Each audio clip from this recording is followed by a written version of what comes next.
So I have a knife in my hand, or how far are you going? How this far? Here from right about here. You don't see your belly area, so you're okay. So it has been how many years, Frank, since you started wood carving? About 33. 33 years? And here's Isabel. Grandpa says he's been wood carving for 33 years. That's a long time. Ask him, come here. Huh? Ask Grandpa. Say, why did you start wood carving? Ask him. What did you start wood? Why did you start wood carving?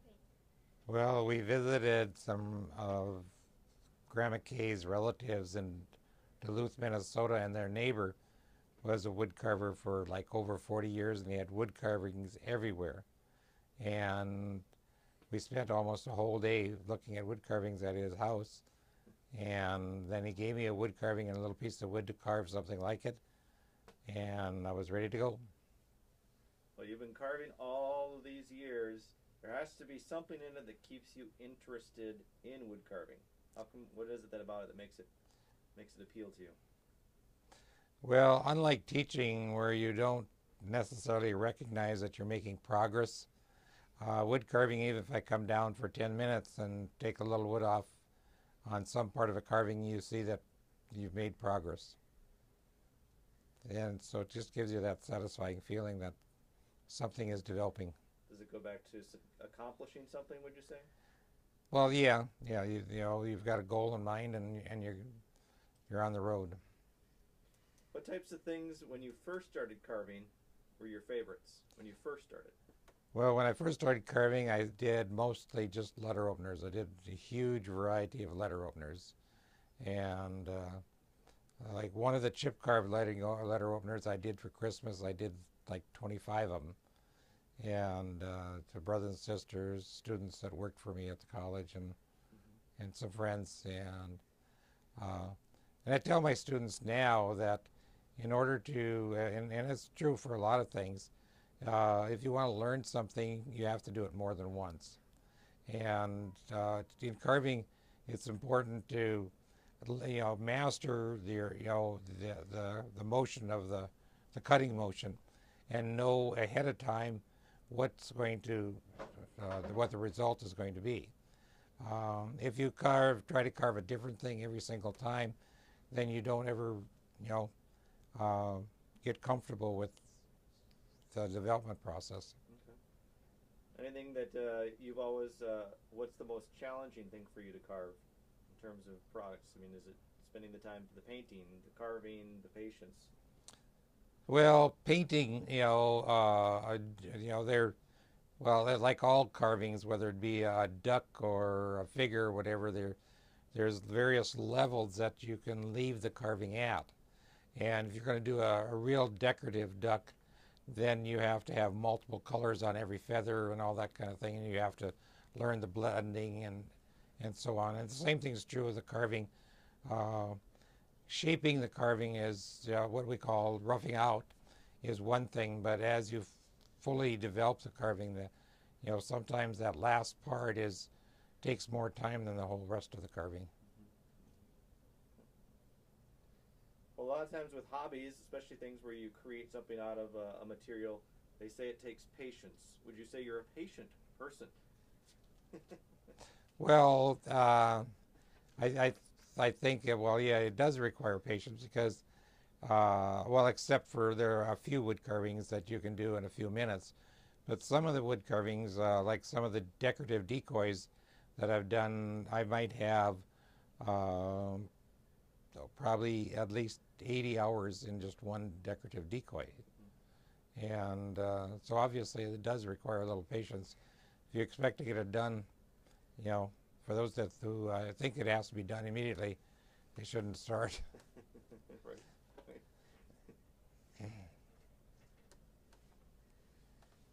With all your carvings over all the years, people have kind of come and found you here and there. Tell me about some of the places you're really proud of that your wood carvings are now at or located in. Well, yeah, I have we have wood carvings in a lot of locations. Right now, for example, I have an exhibit called Memories of Rural North Dakota Folklore, which I received a fellowship from the North Dakota Council of Arts to do a series of carvings that represent what life was like in the rural 1950s when I was a kid. And that exhibit is right now at the Buffalo Museum in Jamestown. Before that, it had been in the Hemcost Museum in Moorhead, Minnesota. It also had been at the Bismarck Library, and then this summer it will go back to the Von Huffman House in Medora. Also at the Buffalo Museum, I have a bunch of wood carvings there dealing with the North Dakota wetlands birds. So there's shorebirds and ducks, and so there's like 36 of them there.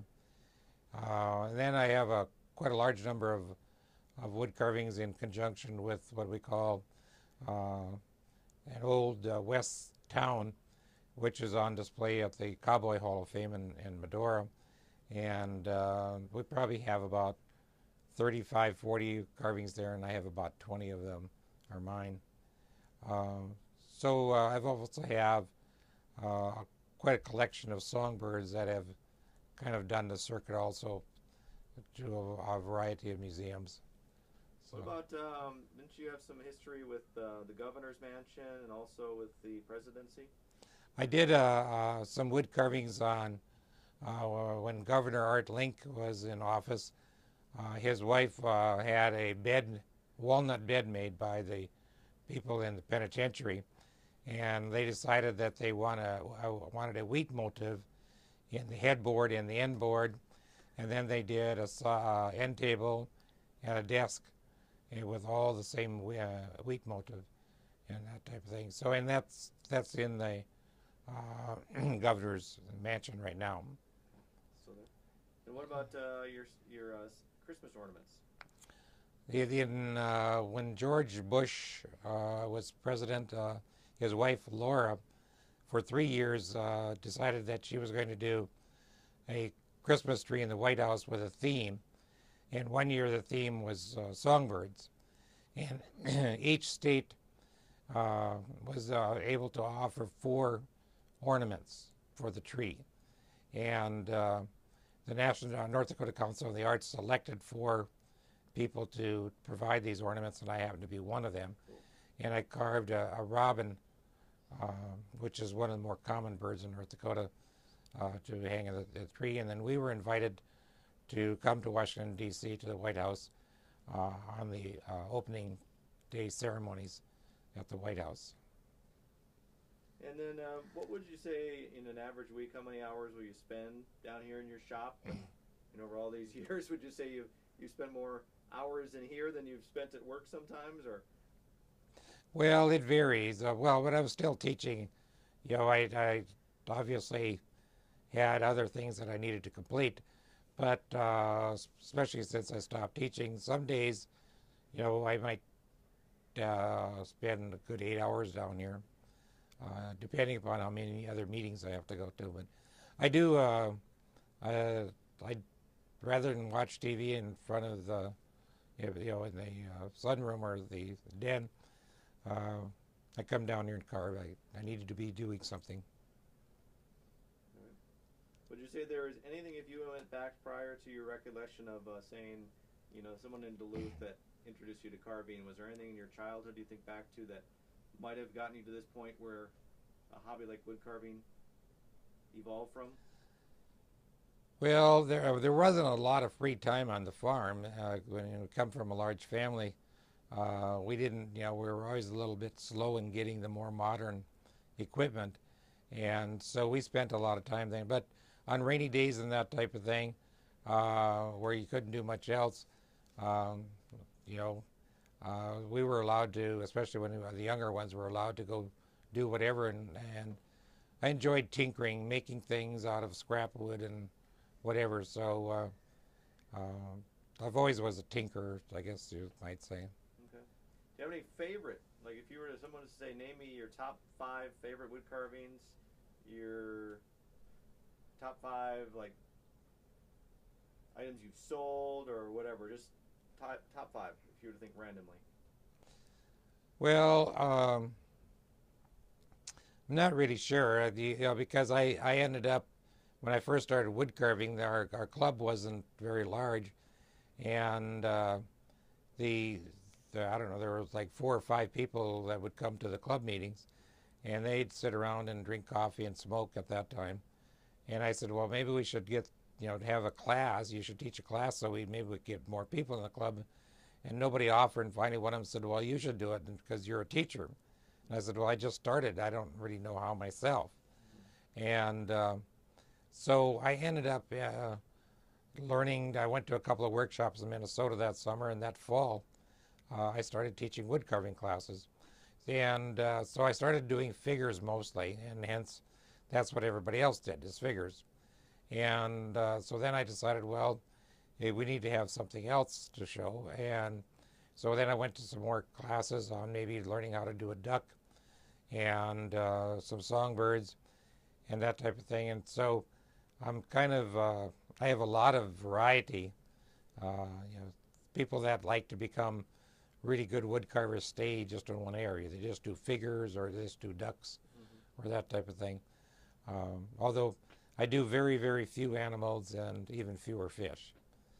And if you're going to do a good wood carving, you have to know the makeup of that item. If it's a fish, you really need to know, where all the parts belong and relative to each other and all that kind of stuff. And the same thing as a character. It's amazing how even though everybody has eyes, ears, and nose, but trying to put them in the right spot relative to each other is another thing. So I have a pair of cinnamon teal ducks in there that, like I said, I have a lot of hours in it. They turned out to be very, very nice. I did the baseball team type thing, which has a lot of different ball players doing different things, and it's a unique thing. I've never seen another one like it, and so I've done a few of those. But so there's a number of things that I kind of like. My set of golfers turned out really neat and unique. So some of those kinds of things. Okay. All right. That's a good start on the wood carving.